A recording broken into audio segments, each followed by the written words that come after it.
এই বিষয়ে আরও খবর জানতে চুয়াডাঙ্গা থেকে সরাসরি যুক্ত হচ্ছেন সহকর্মী রেজাউল করিম লিটন। লিটন, নিশ্চয়ই শুনতে পাচ্ছেন, সর্বশেষ পরিস্থিতি জানাবেন আমাদের। আমি বুঝি নির্মাণের শিল্প, সালাম স্টিল বোঝে ডিউরেবিলিটি। সালাম স্টিল, মোস্ট ডিউরেবল স্টিল। ইফশিতা, আমি সকাল থেকেই এই ঘটনার আপডেট আপনার মাধ্যমে দর্শকদের জানাচ্ছি। তো এখন আমি আছি ডিঙেদহ বাজারে। আর আপনি যেমনটি বলছিলেন যে এই বিষাক্ত অ্যালকোহল পান করে এই ডিঙেদহ বাজারের 6 জন শ্রমিক মৃত্যুবরণ করেছে, এটা চুয়াডাঙ্গা পুলিশ নিশ্চিত করেছেন। এর বাইরে আরও বেশ কিছু শ্রমিক অসুস্থ, তারা বিভিন্ন জায়গায় চিকিৎসা নিচ্ছেন। তো এই অবস্থার মধ্য দিয়ে আমি যারা মারা গেছেন তাদের বাড়িতে গেছি। তাদের বাড়িতে এখন আমি দেখেছি তাদের স্বজনদের মধ্যে আহাজারি চলছে।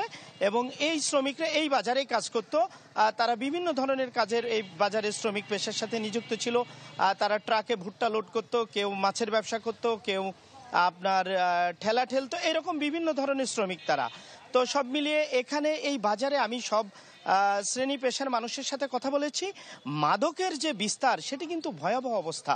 এবং এই অ্যালকোহল, বিশেষ করে অ্যালকোহলটা এই ডিঙেদহ বাজার এলাকায় ব্যাপক আকারে বিস্তার লাভ করেছে। এবং এটা নিয়ে প্রশাসনের তেমন কোনো ভূমিকা কিন্তু দেখছে না পুলিশ প্রশাসনের।